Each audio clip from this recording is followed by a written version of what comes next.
Assalamualaikum warahmatullahi wabarakatuh. Perkenalkan, nama saya Vila Dianatullah Arifin, Agent of Gold. Hari ini saya akan sharing tentang hitungan menabung di bank versus emas. Semoga bermanfaat. Kalian sering gak sih ngerasain gaji tuh udah naik, tapi kebutuhan gak pernah cukup? Terus aset berkurang karena kita nabung di bank. Suka ngerasa gitu gak? Kita udah nabung di bank, terus kok nggak kaya-kaya, kok malah aset kita ngerasa berkurang karena ada biaya admin, biaya ini, biaya itu. Terus kalian punya impian tapi sulit banget terwujud karena harga impian yang kita milikin tuh semakin mahal tanpa kita sadarin. Terus kita punya sifat konsumtif, boros, sulit menabung. Itu yang saya alamin juga sih. Terus abis itu bingung merencanakan masa depan, ya nggak? Nah, ini nih problem-problem yang biasanya kita dapatin. Pertama, selalu mengandalkan kartu kredit. Kalau bisa jangan ya. Next, yaitu banyak hutang riba. Nauzubillah min dzalik, jangan sampai. Kalau bisa kita terbebas dari riba. Serem banget. Terus, penghasilan meningkat namun tetap sulit menabung. Ini kebiasaannya kita. Setelah itu, banyak banget pinjaman uang untuk kebutuhan darurat. Nah, ini tuh kayak kalau zaman sekarang tuh lagi marak banget ya, pinjaman online. Itu kalau penagihannya, itu serem banget. Udah bawa-bawa kayak preman-preman gitu deh. Jangan sampai deh kita kayak gitu ya. Kalian pasti punya impian-impian dong ya. Contohnya kayak mau umroh, mau haji, atau mau umrohin orang tua, mau hajiin orang tua. Amin, semoga segera tercapai ya. Terus contohnya lagi beli rumah tanpa nyicil, cash. Terus beli mobil yang bagus gitu kan. Terus untuk sekolah anak atau kuliah anak, cari sekolah dan universitas yang bagus, itu kan pasti membutuhkan biaya yang cukup besar ya. Ini dia solusi finansialnya. Jadi pendapatan tiap bulan kita, mungkin yang udah menikah bisa digabung dengan pendapatan bulanan dari suami, tapi yang belum menikah bisa dari sendiri aja ya. Jadi itu kita bagi-bagi. Nah, ini diagramnya contohnya seperti ini. Jadi 60% itu untuk kebutuhan pokok, terus 10% lagi untuk tabungan dan investasi, 10% lagi untuk lifestyle, 10% lagi untuk ziswaf, 10% lagi untuk darurat. Bagi teman-teman yang emang belum tahu nih ziswaf apa, itu adalah zakat, infak, sedekah, wakaf gitu. Jadi insya Allah kalau seandainya kita udah bagi-bagi keuangan kita jadi seperti ini, insya Allah lebih tertata. Nah, terus sekarang pertanyaannya adalah tabung uang, deposito, atau emas ya? Apa ya jawabannya? Nah, kalau kita lihat dari data ini, statistik Bank Indonesia, inflasi sebesar 5/8% per tahun. Artinya, harga barang dan jasa naik 5-8% per tahun. Coba kita bayangin. Terus jika rata-rata inflasi 6% per tahun, itu harga satu loyang pizza yang tadinya 100.000 itu jadi naik 106.000. Terus tabungan yang tadinya 100.000 naik 1% jadi 101.000. Terus tabungan yang tadinya 100.000 naik 15% jadi 115.000. Menarik. Coba kalau dari gambar ini, tabungan manakah yang kenaikannya di atas inflasi? Ayo, nabung di bank atau deposito atau nabung emas? Mana ayo, coba jawab masing-masing yuk. Nih, bagaimana pertumbuhan tabungan? Tabungan di bank sekitar 0,1% sampai dengan 1% per tahun atau dapat bunga bunga riba ya, itu belum termasuk biaya admin dan lain-lain.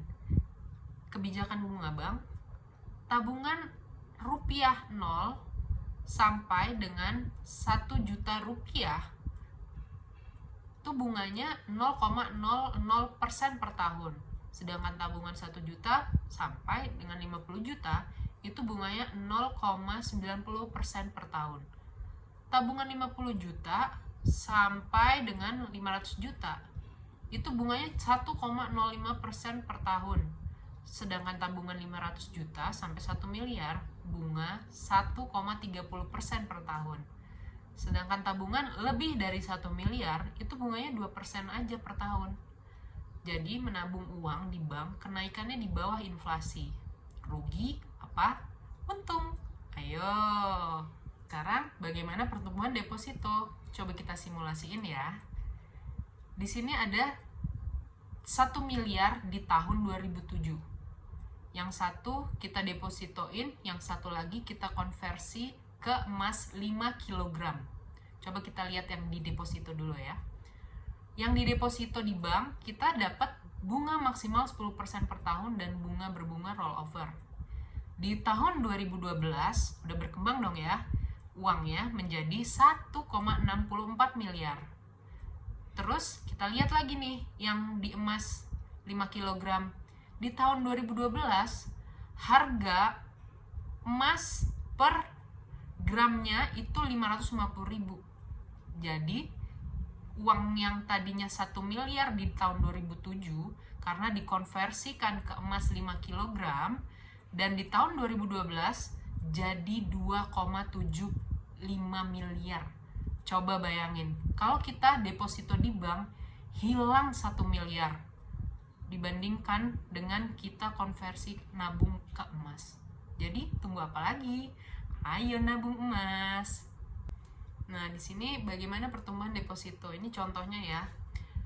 Kita bisa lihat pertumbuhannya itu nggak signifikan ya, naik turun, dan menurut saya ini kecil prosentasenya. Sedangkan ini contoh emas murni pertumbuhannya rata-rata 15-40% per tahun. Tuh, coba lihat. Grafiknya cenderung naik, meskipun dia turun sedikit pasti akan naik lagi. Jadi kesimpulannya apa, teman-teman? Kesimpulannya emas lah adalah tabungan terbaik. Tunggu apa lagi? Yuk konversi tabungan kita yang uang ke emas. Insya Allah bebas dari inflasi. Jadi kalau kita sekarang dapat gaji dan bonus dari perusahaan, udah tahu dong kita simpan dalam bentuk apa? Emas. Kita coba simulasi lagi ya.